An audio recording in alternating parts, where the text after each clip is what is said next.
Good afternoon everyone and welcome back. कल का जो हमारा सेशन था उसमें थोड़ा सा टेक्निकल इशू आ गया था जिसकी वजह से स्ट्रीमिंग बंद हो गया था आधे में। बट डोंट वरी, आपको जितना भी पोर्शन आपका मिस हुआ है वहां पे वो पूरा रिकॉर्डेड फॉर्म में आपको वापस से मिल जाएगा। ठीक है, it will be uploaded in lecture card channel. Okay, and hopefully कल मैंने आपको जो कुछ भी बताया, yesterday I basically focused on the corporate accounting part, the financial accounting part। ठीक है, तो उससे आपको कुछ हल्का फुल्का ही, बहुत ज्यादा तो नहीं डिस्कस किया हमने, लेकिन जितना भी डिस्कस किया उसमें कुछ तो हमें सीखने मिला। एंड राइट नाउ आज के सेशन में जैसा कि आप देख सकते हैं अपने स्क्रीन में, हम लोग फोकस करने जा रहे हैं on the cost and management accounting part. मैंने आपको कल ही बताया था कि भाई आपके सिलेबस में कॉर्पोरेट अकाउंटिंग यानी फाइनेंशियल अकाउंटिंग पे फोकस हो रहा है और उसके साथ साथ कॉस्ट एंड मैनेजमेंट अकाउंटिंग पे भी फोकस हो रहा है। So this is the portion जिसमें 40 मार्क का वेटेज रखा गया है। ठीक है, तो देखते हैं इसमें क्या है, what we are gonna learn in this particular area. ठीक है, तो देखो अभी शुरू कर रहा हूं मैं। सबसे पहली बात, आप अगर मैं यहां पे दो एरियाज हैं, कॉस्ट अकाउंटिंग, मैनेजमेंट अकाउंटिंग, मैं एक एक करके कवर कर रहा हूं। तो सबसे पहले अगर मैं बात कर रहा हूं कॉस्ट अकाउंटिंग की, ठीक है, तो सबसे पहले अपने दिमाग में एक बात लाओ। आपको अगर अपने बिजनेस में या कोई भी चीज का, एनीथिंग, किसी भी चीज का अगर आपको प्रॉफिट कैलकुलेट करना है, then how do you calculate the profit? मेरे ख्याल से हम लोग बचपन से देखते आ रहे हैं ये फॉर्मूला कि profit is nothing but the comparison of the sales and the cost. Correct? तो sales minus cost is profit, ये तो हम लोग सभी जानते हैं। ओके, चलो बहुत बढ़िया। पॉइंट इज कि हम सब चाहते हैं कि प्रॉफिट हमारे बिजनेस का ज्यादा से ज्यादा हो, है ना? We want to increase the profit. Correct? अब ये प्रॉफिट बढ़ाने के हमारे पास रास्ते क्या क्या है, जरा सोच के देखिए। एक रास्ता तो ये है कि हम हमारे सेल्स को बढ़ाने की कोशिश करें। करेक्ट? अच्छा, सेल्स को कैसे बढ़ाएंगे, जरा दिमाग लगाओ। दो रास्ते हैं, या तो हम सेलिंग प्राइस को ही बढ़ा देते हैं, जो प्रोडक्ट में हम लोग डील कर रहे हैं, जो प्रोडक्ट में हमारा बिजनेस हो रहा है, उस बिजनेस का सेलिंग प्राइस ही बढ़ा दो, है ना? एक तो ये रास्ता है, और दूसरा जो रास्ता है वो ये है कि नंबर ऑफ यूनिट्स ज्यादा सेल करो। करेक्ट? चलिए इन दोनों के बारे में सोच के देखते हैं। सेलिंग प्राइस पर यूनिट अगर मैं इंक्रीज करना चाहता हूं, is that very easy task? Just think about it. मैं शायद से, मेरे कंपटीटर्स भी है मार्केट में, एंड अगर मैंने सेलिंग प्राइस को एवे इंक्रीज कर दिया तो ये मेरे अगेंस्ट में भी वर्क कर सकता है। बराबर? जरा आप सोच के देखिए। There are competitive products, like say for example if I talk about Pepsi and Coca Cola. ठीक है, दोनों आपस में कंपटीशन कर रहे हैं। करेक्ट? अब यहां पर अगर पेप्सी ने अपना रेट बढ़ाया तो इसका फायदा कोका कोला को हो सकता है। एम आई राइट? तो भाई अगर ये कंपटीशन है अच्छा खासा, तो प्राइस बढ़ाने वाला डिसीजन मेरे अगेंस्ट में भी जा सकता है। ओके, सो इतना आसान नहीं है ये डिसीजन लेना। अच्छा, और एक बात, मैंने दूसरा रास्ता जो कहा वो दूसरा रास्ता है कि मैं यूनिट्स बढ़ा दूं, ज्यादा यूनिट सेल करूं। अब जरा सोच के देखिए, क्या ये भी पूरी तरह से मेरे हाथ में है? भाई हम डेफिनेटली चाहते हैं कि हम ज्यादा से ज्यादा यूनिट्स सेल कर दे, लेकिन क्या ये मेरे हाथ में है? The max what I can do is कि मैं मार्केटिंग करूं, एडवर्टीजमेंट्स करूं। ठीक है, इससे ज्यादा मैं और क्या कर सकता हूं? अगर कस्टमर्स मेरे पास नहीं आए तो जबरदस्ती खींच के तो नहीं ला सकते, चल खरीदना पड़ेगा चल, ऐसे खींच के ला सकते हैं क्या लोग? नहीं ना। तो दैट इज द प्रॉब्लम। तो जरा सोच के देखिए, if I want to increase the sales, क्या ये पूरी तरह से मेरे हाथ में है? शायद नहीं। ओके, तो दूसरा रास्ता क्या है? मैं अगर प्रॉफिट बढ़ाना ही है मुझे, तो भैया मेरे बिजनेस में मुझे प्रॉफिट बढ़ाना ही है, तो दूसरा रास्ता मेरे पास क्या है? कैन आई से द दूसरा रास्ता is try to reduce the cost. Cost को कम करने की कोशिश की जाए। ठीक है, now what do you mean by this cost? Think about it. Cost को मैं सीधे सीधे भाषा में अगर मैं कहूं तो it is nothing but the total of all my expenses. Business में मैंने जितने भी एक्सपेंसेस इंकर किए, ये इन सब का टोटल है। कैन आई से सो? तो भाई ये जो खर्चे मैं कर रहा हूं, जो भी खर्चे मैं इंकर कर रहा हूं, इसको अगर मैं किसी भी तरह से कम कर पाऊं, भले मैं सेल्स ना बढ़ा पा रहा हूं, लेकिन अगर मैं खर्चों को कम कर पा रहा हूं, then also I think I can increase the profits. Correct? So try to understand everyone. ये पूरा एरिया जो स्टडी का है, don't you think that this is a very very important area? ठीक है, इसमें जो सबसे पहला हिस्सा है कॉस्ट, इस कॉस्ट के पूरे स्टडी को हम कवर अप करने जा रहे हैं in the subject of cost accounting. ठीक है, जिसका एक छोटा सा अंश आपके सिलेबस में. ओके, आपको पूरे डिटेल में कॉस्ट अकाउंटिंग कवर आपके सिलेबस में नहीं किया गया है. Please keep in mind. मतलब ऐसा समझ लीजिए कि पूरे केक में से एक पीस काट के आपके सिलेबस में डाल दिया गया है. कॉस्ट अकाउंटिंग का बहुत बड़ा दुनिया है, there is lot to learn here. लेकिन थोड़ा सा बेसिक पोर्शन आप ऐसा समझ लीजिए, एक तरह से इंट्रोडक्टरी पोर्शन आपके सिलेबस में इंक्लूड किया गया है. ठीक है, चलिए, भले ही थोड़ा सा ही इंट्रोड्यूस किया गया है, लेकिन उसको भी हम थोड़ा बेसिक से अच्छी तरह से समझेंगे. ठीक है, सो कॉस्ट अकाउंटिंग में हम लोग क्या करने वाले हैं? देखो, सबसे पहला चीज जिसमें हमारा फोकस होगा when we will be studying cost accounting, it will be about the calculation of the correct cost. Please ध्यान देना, मैंने क्या कहा, कैलकुलेशन ऑफ द करेक्ट या ट्रू कॉस्ट. ठीक है, अब ये सुनने में आम जनता जिस तरह से सोचते हैं, पहली बार पढ़ने वाले लोग भी उसी तरह से सोचते हैं. ये कौन सी बड़ी बात है सर, ट्रू कॉस्ट कैलकुलेट करना कौन सी बड़ी बात है, सारे खर्चों का टोटल ले लो, बस हो गया काम खत्म. ओके, ऐसे ही सभी लोग सोचते हैं. लेकिन let me tell you the fact, even आज के डेट में practically if you go and really see the market, then there are n number of business organisations जो अभी भी सही कॉस्ट कैलकुलेट नहीं कर पा रहे. That is unfortunately a fact. ठीक है, कॉस्ट कैलकुलेशन, ट्रू कॉस्ट मैंने इसलिए ज्यादा हाईलाइट किया था क्योंकि इसके जो एलिमेंट्स होते हैं उनको जिस तरह से हमने स्टडी करना चाहिए, प्रॉब्लम यह है कि हमने अभी तक पूरी तरह से उस तरह से स्टडी करना देखा ही नहीं, को सोचता ही नहीं उस तरह से. ठीक है, सो यही एक एरिया है जिसमें हमें सबसे पहले फोकस करना है, how to calculate the true cost. ठीक है, नॉर्मली स्पीकिंग ये कैसे कैलकुलेट किया जाता है? देखिए, आप लोग एक बार सोच के देखिए, आप कोई भी ऐसे अगर जनरल कोई कैलकुलेशन अगर करना चाहते हो तो एक पीस ऑफ पेपर ले लोगे, उसमें आप क्या करोगे, आप लाइन से लिखते हुए चलोगे, ये सो एंड सो एक्सपेंस इतने रुपए का, वो सो एंड सो एक्सपेंस इतने रुपए का, ऐसा कर करके आप उसको टोटल ले लोगे. यानी you will make a sheet जिसमें you will be listing down the different expenses that you incurred. Correct? तो यही ट्रेडिशनल मेंटालिटी को कैरी फॉरवर्ड करते हुए, कंटिन्यू करते हुए, हम यहां पर क्या करते हैं, हम यहां पे बनाते हैं cost sheet. Getting that? It is nothing but a particular piece of paper where we are listing out all the expenses and we are calculating the total. लेकिन जरा आराम से ऐसे सीधे सीधे कैसे भी लिस्ट बना लो, तो बाकी लिस्ट बनाना और कॉस्ट शीट दोनों में कोई फर्क नहीं रह जाता था. इसलिए कॉस्ट शीट पे थोड़ा ज्यादा है, थोड़ा मतलब एक्चुअली काफी ज्यादा है. तो काफी ज्यादा का मतलब यह है कि यहां पर we basically follow a sequence, एक सीक्वेंस फॉलो किया जाता है.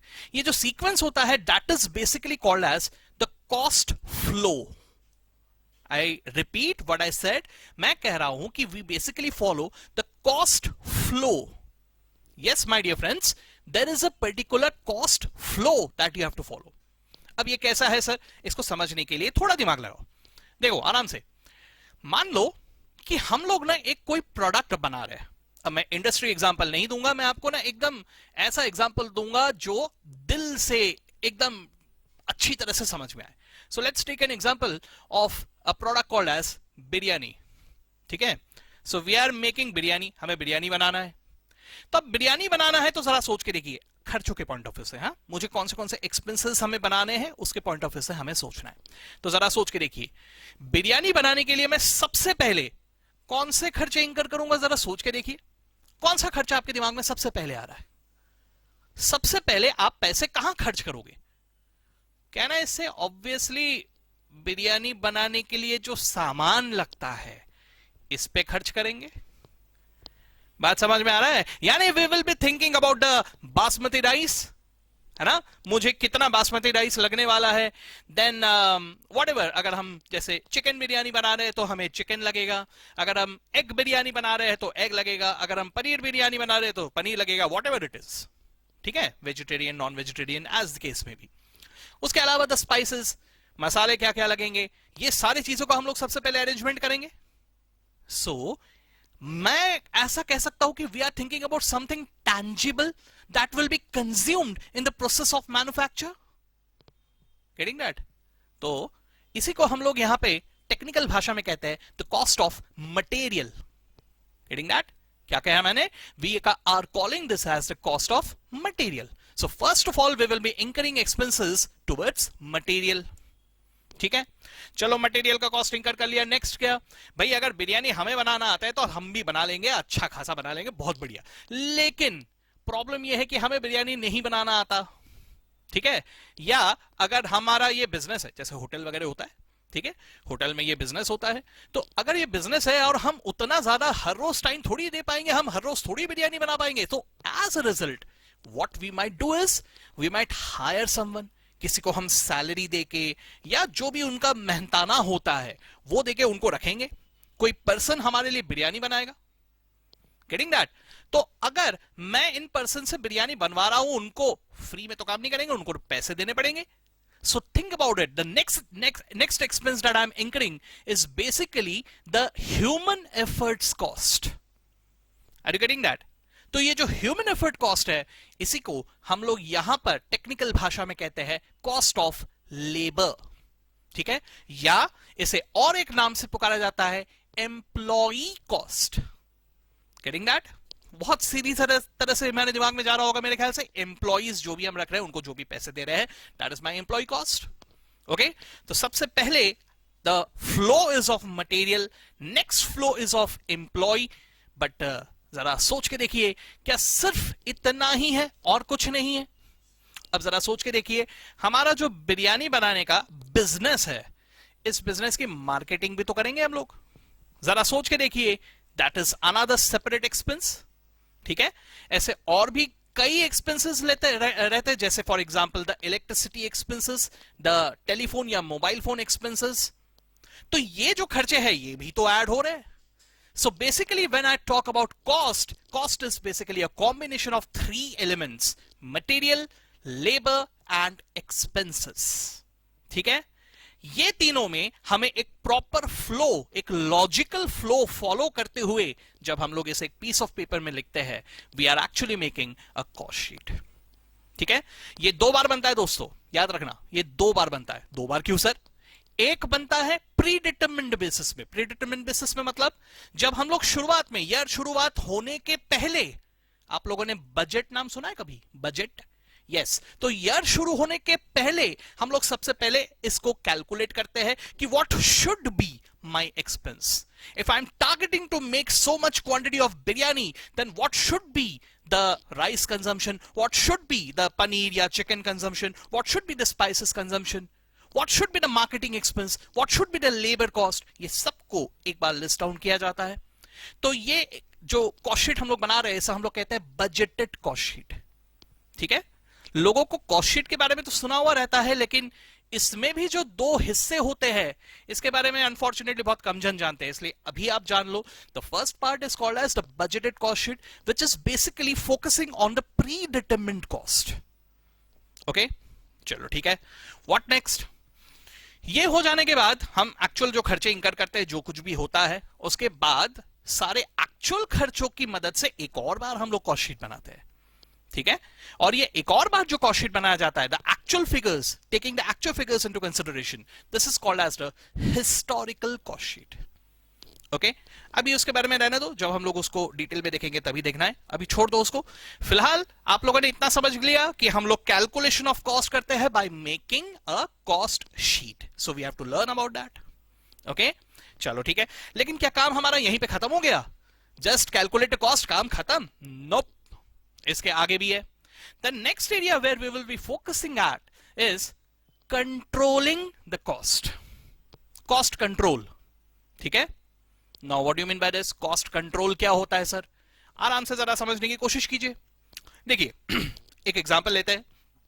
जैसे अगर मैं अपनी बात करूं, आई एम अ फूडी, ठीक है, और आप जो सुन रहे हैं, आप लोगों में से बहुत सारे जन इस चीज को अच्छी तरह से लिंक कर पाएंगे, क्योंकि मे बी आप लोग भी फूडी है, ठीक है। अब सपोज कि मैं सपोज किसी रेस्टोरेंट में गया या किसी ढाबे में गया, आज के ज़माने में तो नहीं जा पा रहे हैं, लेकिन फिर भी मान लो कि हम लोग ऐसे किसी ढाबे में गए एंड वहां पर आलू के पराठे ऑर्डर कर रहे हैं, ठीक है, आलू के पराठे एंड लस्सी।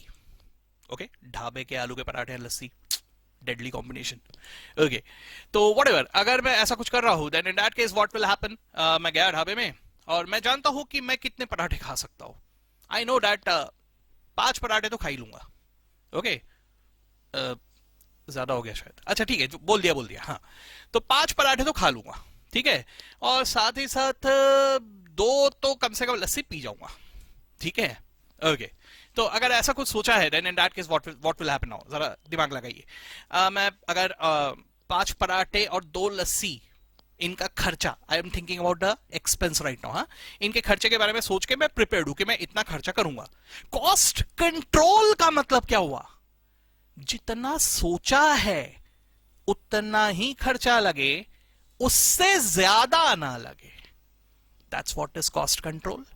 कहने का मतलब, मैं 5 पराठे खा गया, 2 लस्सी पी गया, और मुझे ऐसा लग रहा है कि अभी भी कैपेसिटी है और खाया जा सकता है, ठीक है। तो कॉस्ट कंट्रोल यहां पे कहता है, भले ही आप और खा सकते हो, लेकिन अब खाना मत, नहीं तो फिर और ज्यादा आपको खर्चा लग जाएगा। Getting that? So controlling the cost means what? जितना मैंने सोचा था, जितना एक्सपेंस मुझे लगना चाहिए, उतना ही एक्सपेंस लगना चाहिए, उससे ज्यादा नहीं लगना चाहिए। Getting that? So ये स्टडी भी बहुत ज्यादा जरूरी है, cost control. Okay, this is also covered in the world of cost accounting, ठीक है। और एक एरिया है जिसे हम लोग कहते हैं cost reduction. What do you mean by that? Think about it. आप लोगों में से बहुत सारे जनों को यह लग सकता है कि सर कॉस्ट कंट्रोल जो आपने कहा वही तो हो गया कॉस्ट रिडक्शन, एक ही तो बात है। नो, एक बात नहीं है, जरा आराम से सोच के देखिए। कॉस्ट कंट्रोल मतलब don't let the cost increase. Cost जितना लगना चाहिए उतना ही लगना चाहिए, उससे ज्यादा ना लगना चाहिए, ठीक है। कॉस्ट रिडक्शन का मतलब है कि भाई इतना कॉस्ट भी क्यों लगे, उसको भी कम करने की कोशिश करो। Are you getting that? अब इसका मतलब कैसा होता है, सर कॉस्ट जितना लगना चाहिए उतना तो लगेगा ही, उससे कम कैसे होगा? बिल्कुल हो सकता है, सोच के देखिए आप लोग। आज के डेट पे there are so many techniques, so many innovations, so many technological developments are there, जिनकी मदद से हम लोग कॉस्ट को सिग्निफिकेंटली रिड्यूस कर सकते हैं। एक एग्जांपल देता हूं, देखो अभी लॉकडाउन के वक्त में जब सब लोग घरों में बैठे हुए थे, तो बहुत सारे जनों ने एक sudden increase in the electricity expenses face किया होगा ना, मैंने भी किया है, ठीक है। तो एकदम से बहुत अच्छा खासा इलेक्ट्रिसिटी एक्सपेंस का एक इलेक्ट्रिसिटी बिल आपका आ चुका है, अब वो पे करना पड़ेगा हमें, ठीक है। वो पे करने में थोड़ा मैं भी समझ सकता हूं। अब प्रॉब्लम यह है कि हम लोग इतना ज्यादा खर्चा नहीं करना चाहते हैं, तो नहीं करना चाहते तो आपके पास एक सोल्यूशन है, सोच के देखिए। There is something called as solar connection.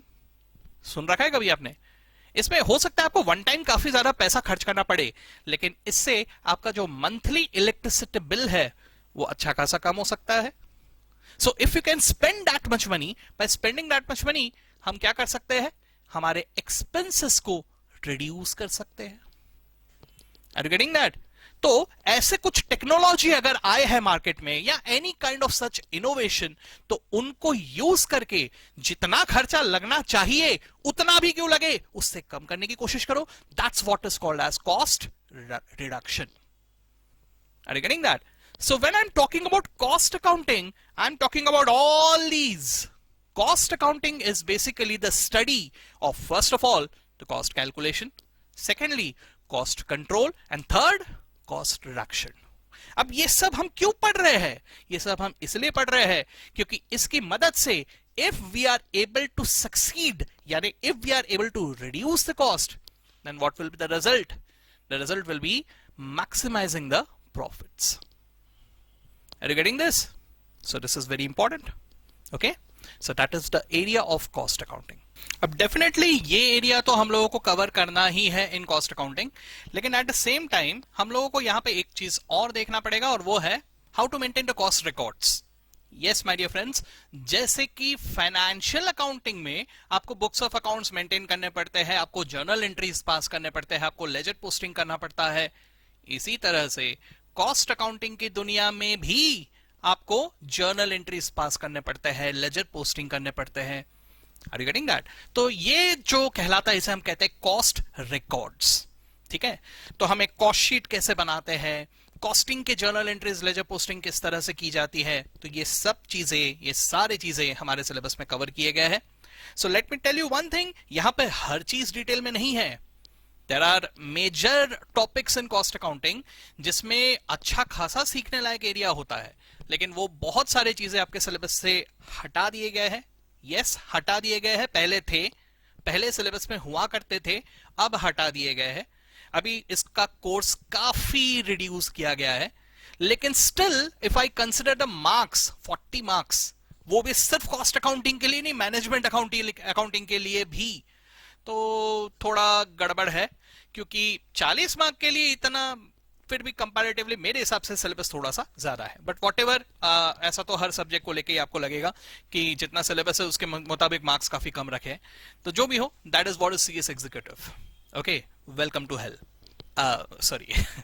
चलो, वॉट एवर, कहने का मतलब पढ़ाई बहुत ज्यादा करना पड़ता है ना स्टूडेंट्स के लिए। जब भी पढ़ाई बहुत ज्यादा करना पड़ता है तो प्रॉब्लम। ओके, चलो, सो यहां पर भी we will be learning about bookkeeping part. Okay, we will be learning about books of accounts maintenance. So this is what we will be learning in cost accounting. ठीक है, next हमें एक चीज और पढ़ना है, and that is management accounting. ना management accounting की जब मैं बात करता हूं तो जरा सोच के, ये ज्यादा इंटरेस्टिंग एरिया है। ठीक है, पर्सनली आप मुझसे कहेंगे तो financial accounting and cost and management accounting, ये दोनों को अगर कंपेयर करें तो ज्यादा मजा आता है कॉस्ट एंड मैनेजमेंट अकाउंटिंग के, क्योंकि मतलब मेरे स्टूडेंट्स भी ऐसे ही कहते हैं। Difference is quite simple. Financial accounting में आपको प्रेजेंटेशंस, फॉर्मेट्स, ये सब पे ध्यान देना होता है, and cost and management accounting एक ऐसा एरिया है जहां पे दिमाग लगाना पड़ता है। ठीक है, सो स्टूडेंट्स टू स्टूडेंट्स ये डिपेंड करता है। ज्यादातर जन जिनको दिमाग लगाना पसंद है उनको कॉस्ट एंड मैनेजमेंट अकाउंटिंग वाले एरिया में ज्यादा मजा आता है। ठीक है, जिनको दिमाग लगाना पसंद नहीं है, सीधा सीधा बता दो सर क्या करना है, ऐसा बनाना है, ये लिखना है, वहां लिखना है, ऐसा ऐसा करना है, उनको फाइनेंशियल अकाउंटिंग वाला पोर्शन ज्यादा मजा आता है। ठीक है, तो whatever as the case may be, that is my personal opinion.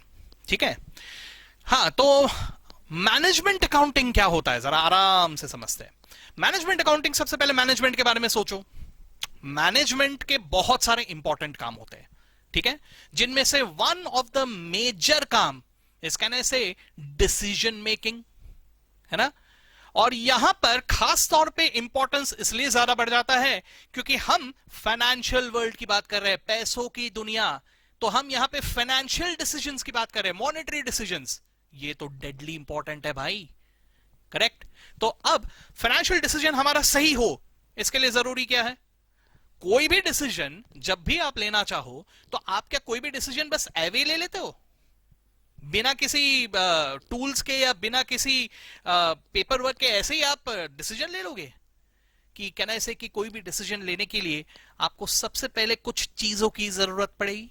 आप जरा एक बार सोच के देखिए, if you go to a doctor, ठीक है, डॉक्टर के पास कोई भी इलाज करवाने जाते हो तो डॉक्टर क्या आपकी शक्ल देख के आपको दवाई दे देगा कि पहले वो दुनिया भर के टेस्ट करवाएगा? आज के डेट की अगर मैं बात करूं तो सबसे पहले तो वो आपको कोविड टेस्ट के लिए भेजेगा, ठीक है, फिर कोविड टेस्ट, ब्लड टेस्ट, ये टेस्ट, वो टेस्ट, दुनिया भर के टेस्ट करवाएगा, पूरे रिपोर्ट्स आएंगे, वो देखेगा, आपको जांच करेगा, फिर जाके वो डिसीजन लेगा कि आपको कौन से दवाई की जरूरत है। एम आई राइट? तो यही भी तो यहां पर भी यही तो होने वाला है। यहां पर हमारी दुनिया में भी, फाइनेंशियल दुनिया में भी, हमें सबसे पहले डिसीजन लेने के लिए कुछ टूल्स की जरूरत होती है। उन टूल्स को स्टडी करने के बाद ही हम सही डिसीजन लेने की हालत में आते हैं, ठीक है। So management accounting deals with all these areas. यहां पे हम सबसे पहले how to calculate those tools, इस बात पे फोकस करेंगे, और उन टूल्स को यूज करके how to take the decision, financial decision. This is what we are gonna learn in management accounting. ठीक है, इंटरेस्टिंग, साउंड्स इंटरेस्टिंग। ओके चलो, तो यहां पे जो शुरुआत होगी हमारी वो होगा जो शायद हम सब ने सुन रखा होगा, बजट। ठीक है, so we will be learning about how to make different kinds of budget. ठीक है, तो बजट बनाने का टेक्निक भी हमें सीखना है, और उसके बाद का जो एरिया आता है वो भी कुछ रहता है, लेकिन वो पूरी तरह से आपके सिलेबस में नहीं है। बता देता हूं मैं, सुनो कैसा है। देखो, जैसे आप कोई भी एक बजट अगर बनाते हो, तो क्या बजट बनाने के बाद काम खत्म? कि कहने से कि ऐसा कुछ होना चाहिए कि जो भी मैंने बजट बनाया उसे मैंने कंपेयर करना चाहिए विद द एक्चुअल्स। बजट का एक्चुअल एम ही यही होता है कि हम पहले बजट बनाते हैं, प्लानिंग करते हैं, then we compare that to the actuals, हकीकत में क्या हुआ। ठीक है, और ये दोनों को कंपेयर करके वी कैलकुलेट द वेरिएंस। ठीक है, कहां गड़बड़ हुआ, एक्चुअल कहीं कम हुआ, कहीं ज्यादा हुआ, तो हर कम ज्यादा को हम स्टडी करेंगे। कुछ हमारे फेवर में होंगे, कुछ हमारे अगेंस्ट में होंगे। So we will be facing some favourable variances, we will be facing some adverse variances. ये स्टडी करना क्यों जरूरी है? आगे के लिए, फ्यूचर के लिए। अगर यहां पे वेरिएंस में कोई गड़बड़ हमारे एंड से हो रहा है, don't you think that should be rectified? Getting that? तो बजट एक पूरा टॉपिक अगर स्टडी किया जाए तो उसमें शुरुआत होती है by how to make the budget. उसके बाद एक्चुअल्स जब आते हैं तो उनको कंपेयर करके we calculate the variances, and the study of that variances is called as standard costing. ये भी एक नाम है। ठीक है, लेकिन ये पूरा एरिया आपके सिलेबस में नहीं है। आपके सिलेबस में सिर्फ बजट का इंट्रोडक्टरी पोर्शन है। तो मैंने आपको ये बात क्यों बताया? ये बात मैं आपको इसलिए बता रहा हूं ताकि आप ये समझ जाओ कि आपको आपके सिलेबस में जो टॉपिक्स दिए गए हैं वो पूरी तरह से कवर नहीं किए गए हैं। वो सारे टॉपिक्स का एक इंट्रोडक्टरी पोर्शन ही कवर किया गया है। ठीक है, चलो, तो we will be learning about budget. ठीक है, बजट के अलावा एक बहुत इंपॉर्टेंट एरिया हम लोग कवर करेंगे which is called as ratios. ठीक है, शायद कुछ लोगों ने इसके बारे में पहले भी पढ़ा होगा, कॉमर्स बैकग्राउंड से जो आए हैं उन्होंने शायद इसके बारे में पढ़ा होगा। ठीक है, तो रेशियोज कैलकुलेशन में क्या करेंगे हम लोग? देखो, एक तरफ से ऐसा समझ के चलो कि जैसे हम लोगों ने फाइनेंशियल अकाउंटिंग में देखा कि हम लोग जर्नल एंट्री पास करेंगे, लेजर पोस्टिंग करेंगे, and finally we will be summarising the data. और ये समराइजिंग होता है by making financial statements. Okay, now ये फाइनेंशियल स्टेटमेंट यानी फाइनल अकाउंट्स एक बार बन गया तो वहां पे फाइनल अकाउंट्स का काम तो खत्म, हमारे फाइनेंशियल अकाउंटिंग का काम खत्म। लेकिन यहां से management accounting will take over. ठीक है, ये जो फाइनेंशियल स्टेटमेंट्स है हम उसको स्टडी करेंगे।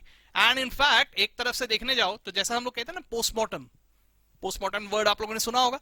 कोई डेड बॉडी का पोस्टमार्टम किया जाता है, तो मैं ऐसा नहीं कह रहा हूं कि financial statements is a dead body, लेकिन यहां पर हमारे सामने जो फाइनेंशियल स्टेटमेंट्स आएंगे लाइक पोस्टमार्टम, हम उसके डिटेल में, उसके डेप्थ में जाके उसको स्टडी करके we will be deriving different kind of ratios. ठीक है, ये जो रेशियोज हम लोग कैलकुलेट करेंगे ये एक खास पर्पस के लिए किए जा रहे हैं, क्योंकि with the help of this ratios we will be predicting the future and we will be deciding what is the correct step to be taken. ठीक है, तो very very important area ratio analysis. ठीक है, so we will be coming to that, and besides that we will be also coming to some valuations. Valuation, what do you mean by valuation? देखो, there are an number of things जिनका correct value calculate करना भी हमें सीखना चाहिए। जैसे for example, अगर मैं आज की दुनिया की बात करूं तो आज की दुनिया में असेट नामक चीज की अगर मैं बात करूं तो there are two types of asset. एक को कहते हैं tangible asset, something that we can see, something that we can touch, and something, another type of asset is called as intangible asset. Now what do you mean by intangible asset? Yes, intangible asset is nothing but simple भाषा में legal assets. ठीक है, जैसे copyrights, patent rights, trademarks, ये अगर आप अपने नाम पे रजिस्टर करवा रहे हो then that right is an intangible asset for you. एक सिंपल सा इंटेंजिबल एसेट के बारे में शायद सब लोगों ने सुन रखा होगा, and that is goodwill. What is goodwill? Goodwill is nothing but the value of your reputation. ठीक है, जो भी आपने रेपुटेशन अर्न किया है उसका monetary value is goodwill, simple भाषा में। ठीक है, नाउ द पॉइंट इज ये गुडविल का मॉनेटरी वैल्यू क्या है? Getting that? Now this is something which is challenging. क्योंकि इसको हम एवे कैलकुलेट नहीं कर सकते। ओके, यहां पर हमें एक प्रॉपर तरीके से इसको कैलकुलेट करना होता है। अब जरा सोच के देखिए, मैं कह रहा हूं the value of your reputation, तो what is the value of your reputation?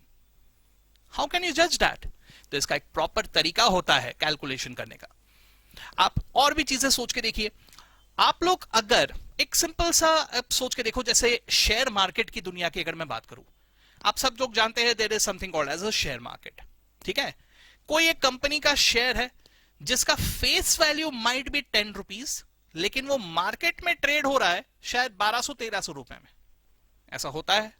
ठीक है, तो यहां पर आप लोग सोचते हैं कि वो 1200-1300, फेस वैल्यू 10 रुपए, ऐसे बहुत सारे अगर वैल्यूज आपके सामने आ रहे हैं, देन डोंट यू थिंक कि यहाँ पे for the purpose of the share holder also, सभी के पॉइंट ऑफ व्यू से, you should know what is the value of the shares? Getting that? तो ऐसे बहुत सारे अलग अलग तरह के वैल्यूएशंस आते हैं। तो ये सारे वैल्यूएशंस को कैसे किया जाता है, this is also covered in your syllabus. तो ये सब चीजें आपको मैनेजमेंट अकाउंटिंग में कवर किया गया है, लेकिन again the same thing, brief में, पूरा ज्यादा डिटेल में आपको कवर नहीं किया गया है। ठीक है, so if I tell you the syllabus जो आप लोगों के मॉड्यूल में दिया हुआ है, तो देखिए ये आपका मॉड्यूल है। ओके, पार्ट 1 कॉर्पोरेट अकाउंटिंग, जो कि 60 मार्क्स के लिए है। ओके, अगर आप देखो यहां पे, तो यहां पे सबसे पहले सिर्फ एक चैप्टर कवर किया गया है for introduction of financial accounting. Okay, एक चैप्टर में आपको पूरा फाइनेंशियल अकाउंटिंग क्या होता है वो सीख लेना है, फिर सीधा पोल वॉल्ट लेके जंप किया है कहां पे? कॉर्पोरेट अकाउंटिंग, सीधा कंपनी अकाउंट्स। ठीक है, तो कंपनी अकाउंट्स में शेयर कैपिटल, डिबेंचर्स, ये सब आपको एक एक एक एक कंपनीज के बारे में देखते हुए आगे बढ़ना है। जिसमें अगर आप यहां ध्यान से देखो तो दिस इज समथिंग दैट बहुत सारे जनों ने शायद पहले पढ़ा हो। इनफैक्ट कंपनी अकाउंट्स भी बहुत सारे जनों ने पढ़ रखा होगा, कॉमर्स बैकग्राउंड वालों ने। बाकी जनों ने, जिन्होंने साइंस बैकग्राउंड वाले जो है, जिन्होंने नहीं पढ़ा है, घबराने की जरूरत नहीं है। आप लोग भी इसमें इक्वली समझ लोगे सब चीजों को, डोंट वरी अबाउट दैट। ठीक है, तो cash flow statement, something interesting, ये भी देखना है। Accounting standards, national and international accounting authorities, and अगर आप ये पहले पोर्शन को देखो, adoption, convergence and interpretation of international financial reporting standards IFRS and accounting standards in India. ठीक है, नाउ रिमेंबर कल मैं आपको अकाउंटिंग प्रिंसिपल्स के बारे में कुछ कह रहा था। ठीक है, तो ये अकाउंटिंग प्रिंसिपल्स के एरिया से रिलेटेड है। ठीक है, ट्राई टू अंडरस्टैंड। यहां पे मैं जैसा कह रहा था कि accounting principles is nothing but accounting करने के कानून कायदे। ठीक है, अब कानून कायदे की अगर मैं बात करूं, जरा समझने की कोशिश कीजिए, हमारे देश के कानून कायदे फॉरेन के देश के कानून कायदे के साथ मैच करेंगे, ये जरूरी तो नहीं है ना। अलग अलग बिल्कुल पॉसिबिलिटीज है। तो अगर ऐसा है तो जरा सोच के देखिए, accounting is the language of business and as on today global level पे बिजनेस हो रहा है। तो यहां पर अगर ये लैंग्वेज कम्युनिकेट करते वक्त कानून कायदे अलग अलग रहे, तो डोंट यू थिंक कि यहां पे थोड़े डिफिकल्टीज हमें फेस करने पड़ेंगे? Getting that? सो उसी पॉइंट ऑफ व्यू से क्या करना होता है, वही एरिया पे हम लोग यहां पे फोकस करेंगे। हम ये भी देखेंगे कि हमारे देश के कानून कायदे, वहां के देश के कानून कायदे में अगर डिफरेंस आता है अकाउंटिंग पॉइंट ऑफ व्यू से, then what is to be done.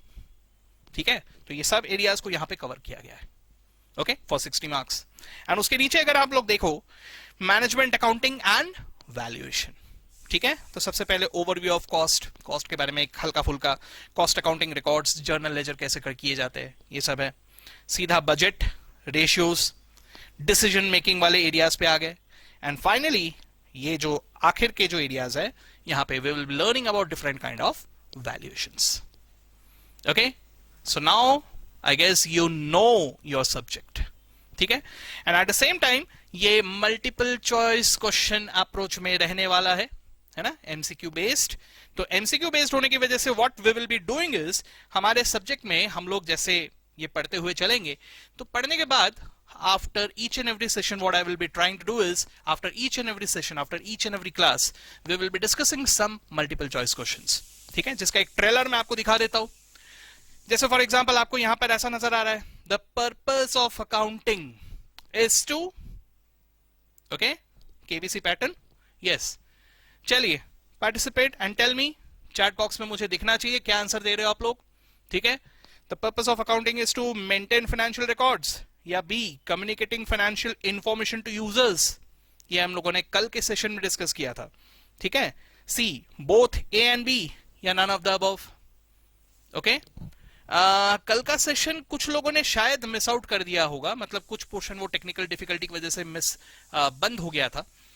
तो इन that case what you can do is कि आप वो सेशन भी अपलोड हो जाएगा, उसको देखने के बाद आप वापस आके भी इसे देख सकते हो, ठीक है। But if you know the answer you can definitely tell me what is the answer. Yes, the correct answer is C, both A and B, ठीक है।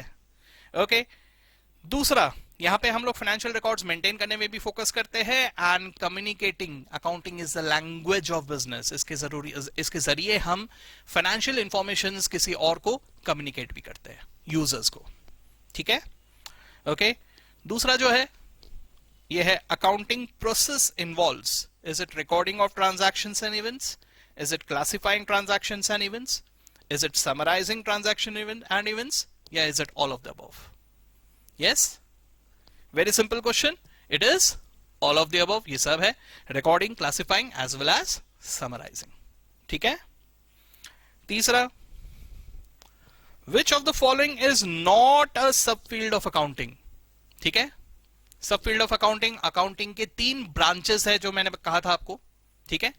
3 ब्रांचेस में इनमें से कौन सा एक ब्रांच नहीं है, सब फील्ड मतलब ब्रांच, ठीक है। देखिए ये रहे आपके ऑप्शंस। तो कल मैंने आपको कहा था सब फील्ड्स ऑफ अकाउंटिंग यानी ब्रांचेस ऑफ अकाउंटिंग में 3 आते हैं, कौन से? Financial accounting, cost accounting and management accounting. So which one is the odd one out? Yes, it is personal accounting. ठीक है, चलो, तो correct answer is personal accounting, it is not a sub field of accounting, ठीक है। Next, dash refers to the general agreement on the usage and practices in social or economic life. अभी थोड़ी देर मतलब कल के सेशन में मैंने इसके बारे में आपको समझाया था, ठीक है, हिंदी में समझाया था, यहां पे इंग्लिश में लिखा हुआ है। So it is accounting conventions, option B, ठीक है। चलो, interesting one, dash is known as the father of accounting, इनमें से किसे हम अकाउंटिंग के पप्पा, फादर ऑफ अकाउंटिंग के नाम से जाना जाते हैं, कौन है? Yes, the correct answer is, कुछ लोग तो अभी बैठे बैठे गूगल कर रहे होंगे अगर नहीं मालूम होगा तो। So it is option C, mister Luca Pacioli, ठीक है। प्रोनाउंसिएशन अपने हिसाब से हम लोग जैसा भी कहना चाहते हैं वैसा कहेंगे, okay.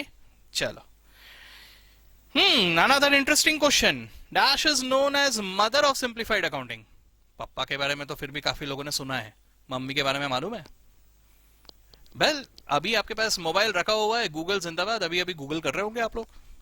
Yes, correct answer is option D, सूलिन, okay.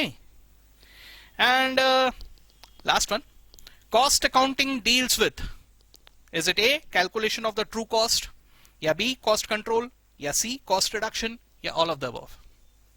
Correct answer is all of the above, ठीक है। So this is something that we will be covering up, ऐसे हम लोग कुछ MCQs भी डिस्कस करते हुए चलेंगे। होपफुली आज के सेशन से जो cost and management accounting 40% portion के लिए जो कुछ मैंने थोड़ा बहुत आपको बताया, पूरा डिटेल अभी हम लोगों ने डिस्कस नहीं किया, लेकिन इससे कम से कम इतना तो हुआ कि अभी आप ये समझ गए कि आपको इस सब्जेक्ट में क्या क्या पढ़ना है, क्या क्या चीजों को झेलना है, ओके। चलिए, ठीक है। So hopefully this session was knowledgeable for you, कुछ सीखने मिला, okay, and with that I will stop this session now. Goodbye.